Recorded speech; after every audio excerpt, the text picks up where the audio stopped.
पहले वाले जो अटैक थे उसके मुकाबले में जो इस बार अटैक हुआ ऑपरेशन सिंदूर, ये एक अभी का एक सिर्फ अटैक ना मानिए, इसको एक आगे के लिए एक मैसेज भी मान लीजिएगा।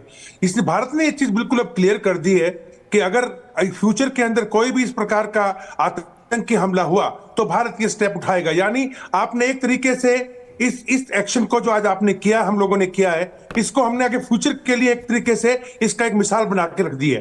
रही बात इजराइल की, देखिए इजराइल के जो हमास का इस्माइल हानिया था, उसको लेकर के हाफिज सईद जो है पीओके के अंदर मीटिंग करता था। तो इजराइल किस लिहाज से पाकिस्तान को लाइक करेगा? इजराइल हमेशा हमारा सपोर्टर रहा है और सपोर्ट कर रहा है। रही बात आपके जो भावलपुर के अंदर अटैक हुआ है, वहां पे मरकज सुभान अल्लाह करके इनका एक ट्रेनिंग कैंप चलता था। और मैं आपको बताऊं, इस ट्रेनिंग कैंप के अंदर जो लोग ट्रेन हुए थे उन्होंने ही पुलवामा का एक्शन किया था। और रही बात जो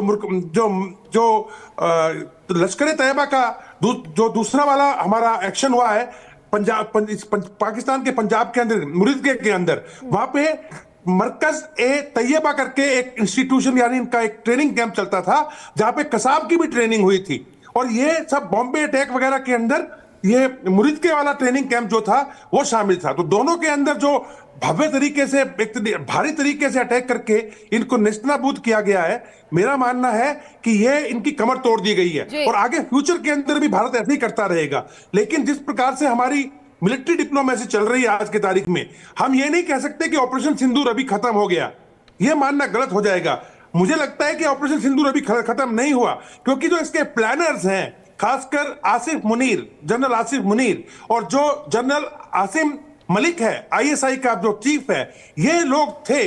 क्योंकि आईएसआई तो एक तरीके से दाऊद कंपनी जैसे काम करती है पाकिस्तान के अंदर, तो इन लोगों का था मेन। ये तो प्यादे हैं जिन लोगों को हमने आज सॉर्ट आउट किया है। मुझे लगता है कि जो प्लानर्स थे उनका टारगेट अभी बाकी है और उनके ऊपर हम अटैक जरूर करेंगे। बहुत जरूरी था कि इन पर शिकंजा कसा जाए। जो काम पाकिस्तान को करना चाहिए था वो भारत ने किया, उनके घर में घुस करके उन्हीं के आतंकियों को मारा है। अब आपको बताते हैं कि आतंकी वो कौन कौन से अड्डे हैं जो तबाह हुए। सबसे पहले पहलगाम का बदला लिया गया है, लश्कर सवाई 26/11 का बदला लिया गया है, मुरीदके में जो कैंप था उसे पूरी तरीके से तबाह कर दिया गया। वो हेडक्वार्टर की तस्वीरें आपने देखी।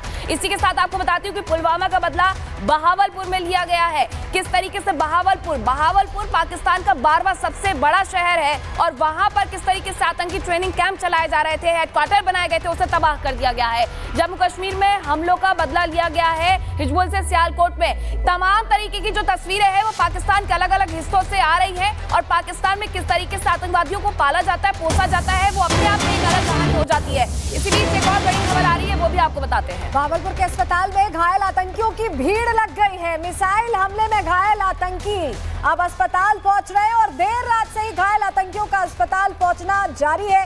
बहावलपुर में जैश के ठिकानों पर मिसाइल अटैक हुआ है और उसके बाद देखिए जो तस्वीरें सामने आई हैं, जो अस्पताल है बहावलपुर के, वहां घायल आतंकियों की भीड़ लग गई है। भीड़ इतनी लग गई है कि बेड्स खाली नहीं है और धड़ाधड़ आतंकी पहुंच रहे हैं, क्योंकि उन्हें जिस तरह से स्ट्राइक में हालात बने उसमें समझ ही नहीं आ रहा कहां जाए। अब अस्पतालों का रुख कर रहे हैं। मिट्टी में मिला दिया है भारत ने उन आतंकी ठिकानों को जहां बकायदा ट्रेनिंग चलती थी, जहां से इनको ट्रेन करके भेजा जाता था, हमने जड़ी खत्म कर दी। सलोनी, अब ये दो तस्वीरें इसलिए हम दिखा रहे हैं कि एक तरफ कैसे देर रात से ही अस्पतालों में आतंकियों की भीड़ इकट्ठी हो गई है, वहीं दूसरी तरफ बहावलपुर में जिन आतंकी ठिकानों को दुबेसर नष्ट किया गया है, जिन कैंप्स पर हमला किया गया है, वहां की दो तस्वीरें हम दिखा रहे हैं। ये समझिए कि इस हमले के बाद कैसे बिलबिला गया है पाकिस्तान और आतंकियों में हड़कंप मच गया है। एक्चुअली फैक्ट्री सबसे बड़ा प्रोडक्शन सेंटर इनका बहावलपुर ही था, क्योंकि बहावलपुर को इन्होंने बड़े नाम गिराम के साथ पब्लिक के सामने पेश किया था जनवरी 2000 में, 25 साल पहले। और भारतीय जेल से साजिश करके आईएसआई ने जो मौलाना मसूद अजहर को छुड़ाया था, वो ओवरनाइट हीरो बन करके उसने 20 जनवरी 2000 को डिक्लेयर किया था बहावलपुर की ज़मीन से कि आर्मी ऑफ अल्लाह, हिंदुस्तान को हम तबाह करेंगे। तो हमारे लिए बहावलपुर में हिट करना, टेररिस्ट को मारना, जमीजोत करना, इनके कैंप को ज़मीन में मिलाना, ये बहुत बड़ा अचीवमेंट है और इसका बहुत ही लंबा इफेक्ट जाएगा पाकिस्तान के। लेकिन सर, जो पाकिस्तान लगातार फेक नैरेटिव को फैला रहा है कि हमारे आम लोगों पर हमला किया गया है, इससे मतलब ये तो क्लियर है, पाकिस्तान ने बता दिया है कि वो आतंकियों को पनाह भी देता है और उनको अपना आम नागरिक भी मानता है। एमके सूद सर जी हाँ, देखिए, पाकिस्तान इनको आम नागरिक नहीं मानता। बार बार यही फेक नैरेटिव फैला रहा है। पाकिस्तान कहता है हमारे हीरो हैं, तो अपने फाइटर्स भी बोलता है। हाँ, फाइटर्स हैं। और देखिए, मुशर्रफ ने तो ओपनली कहा था, और जो पाकिस्तान का काम था, पाकिस्तान बचाना चाह रहा था लेकिन बच नहीं पाए। देखिए अभी जो काम है मुझे लगता है कि स्टार्ट हुआ है। अभी तो हमने थोड़ा सा काम देखा है। देखिए और बड़े टेररिस्ट कैंप हैं जिनको डिस्ट्रॉय किया जाएगा, और भावलपुर का स्पेशली बड़ी रेफरेंस है, बड़ी इंपॉर्टेंस है, क्योंकि जब हमने बालाकोट में स्ट्राइक की थी तो उस टाइम पे पीएम मोदी को सारे जो कैंप्स थे उनकी पूरी डिटेल दी गई थी और साथ में भावलपुर का नाम भी दिया गया था। लेकिन पीएम मोदी ने भावलपुर को निगलेक्ट कर दिया, क्योंकि उन्होंने कहा कि यहाँ पे जो कैंप है ये लोकेटेड है एक जहाँ पे भीड़ है, यहाँ पे एक पिक्चर हॉल भी है, मॉस्क भी है, तो यहाँ सिविलियन मारे जाएंगे, इसीलिए बालाकोट को चुना गया क्योंकि वो आइसोलेटेड था।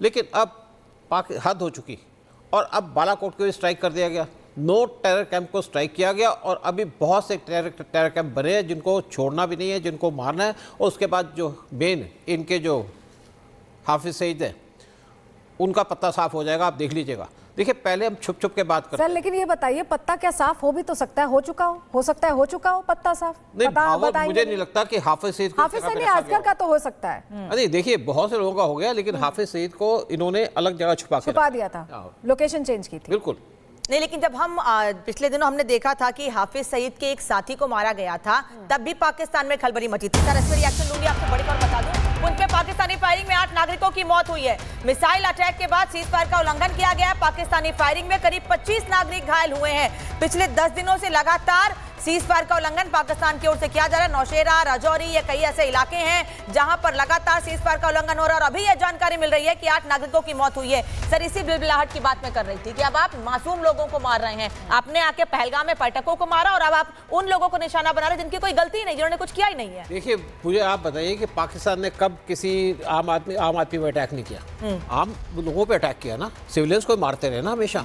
आप देखिए पाकिस्तान पहले पूरे इंडिया के अंदर टेररिस्ट अटैक करता था, फिर जब पीएम मोदी आए तो अटैक श्रिंक हो गए, जम्मू कश्मीर में रह गए, फिर कश्मीर में रह गए, फिर पिछले साल से पाकिस्तान दोबारा इकट्ठा हो गया क्योंकि उसको डीप स्टेट की सपोर्ट मिल गई। लेकिन जो ऑपरेशन सिंदूर हुआ है उसके बाद एयर डिफेंस सिस्टम को भी सीमा से लगे इलाकों में एक्टिवेट किया गया है, तो क्या हम ये मान सकते हैं कि ऑपरेशन सिंदूर के बाद वहां पर इस तरीके से कार्रवाई हो सकती है, क्योंकि एलओसी से बार बार वहां से क्रॉस फायरिंग की जा रही है? देखिए बेसिकली अभी जो है ना, ये जो अभी स्टार्ट है, हमने जो अटैक किया पाकिस्तान के टेरर कैंप के ऊपर, पाकिस्तान रिटेलिएट करेगा, हमें पता था रिटेलिएट करेगा। और देखिए पाकिस्तान के पास एमुनिशन तो है नहीं, 4 दिन का एमुनिशन है, देखते हैं कब तक अटैक करता है। उनके पास आर्टिलरी की शॉर्टेज भी है। और इसी बीच एक और बड़ी खबर सर बता दें, वापस आपके पास लौटेंगे। ऑपरेशन सिंदूर के बाद पाकिस्तानी एयरपोर्ट बंद हो चुका है। ये बड़ी खबर, ऑपरेशन सिंदूर के बाद पाकिस्तानी एयरपोर्ट बंद। इस्लामाबाद लाहौर के एयरपोर्ट बंद हैं। भारत के डर से इस्लामाबाद लाहौर के एयरपोर्ट बंद हो चुके हैं। तो ये बड़ी खबर, भारत की एक्शन ऑपरेशन सिंदूर के बाद पाकिस्तानी एयरपोर्ट बंद। पाकिस्तान इतना ज्यादा डर गया है कि इस्लामाबाद और लाहौर के एयरपोर्ट बंद किए जा चुके हैं। दुबे सर, अभी तो और चीजें बंद होंगी क्योंकि 4 दिन का ही गोला बारूद था, और जो ये ऑपरेशन स्ट्राइक की गई है, मैं आपसे समझना चाहूंगी कि यहाँ से जो वॉर है और ज्यादा एस्केलेट होगी, या हम ये माने कि ऑपरेशन सिंदूर के तहत भारत ने अपना बदला ले लिया है? अभी सारा कुछ इस बात पर मुनासिर करेगा कि पाकिस्तान का क्या रिस्पांस मैकेनिज्म होता है। जब तक पाकिस्तान के, हम बिल्कुल तैयार हैं उसके लिए। मैं बिल्कुल नहीं कहता कि ये जो कॉन्फ्लिक्ट है, जो हमने ये अटैक किया उनके टेरर कैंप पे, ये यहीं तक कन्फाइन है। ये चीज़ एक्सकेलेट भी हो सकती है और ये चीज़ कंटेन भी हो सकती है। ये दोनों ही चीज़ पाकिस्तान के हाथ में है। वो इसलिए अगर उसको, अभी आपने बताया जैसे कि मेंढर और भिंबर गली, राजौरी और पुंछ, चारों जगह पे इन्होंने आर्टी फायरिंग की है रात को। इन जगहों पे ये हमारे पोस्ट पे फायरिंग करते हैं तो हमें पता है क्या जवाब देना है, लेकिन जब हमारे एरिया के सिविलियन को आप टारगेट करते हैं, वो लोग अनडिफेंडेड लोग हैं, उसी में ये मौतें हुई है जो रिपोर्ट आ रही है। बिल्कुल ये चीजें करेंगे, बिल्कुल सारी चीजें क्लियर है, लेकिन हम आपको जो तस्वीरें दिखाने जा रहे हैं, अब उस दूरी, उस धमाके की खबर दिखाने जा रहे हैं। टारगेट नंबर 1, जहां बहावलपुर में एलओसी से 100 किलोमीटर दूर इस टारगेट को ध्वस्त किया गया, जिसके बारे में जो हमारे एक्सपर्ट्स हैं वो बता रहे हैं कि कितना बड़ा ठिकाना ध्वस्त किया गया है, कमर तोड़ दी गई है। तो एक एक करके उन 9 ठिकानों के बारे में हम बता रहे हैं। तो टारगेट नंबर 1 बहावलपुर, जहां पर जैश ए मोहम्मद ने पूरी तरीके से अपनी जो एक पूरी फौज तैयार कर रखी थी।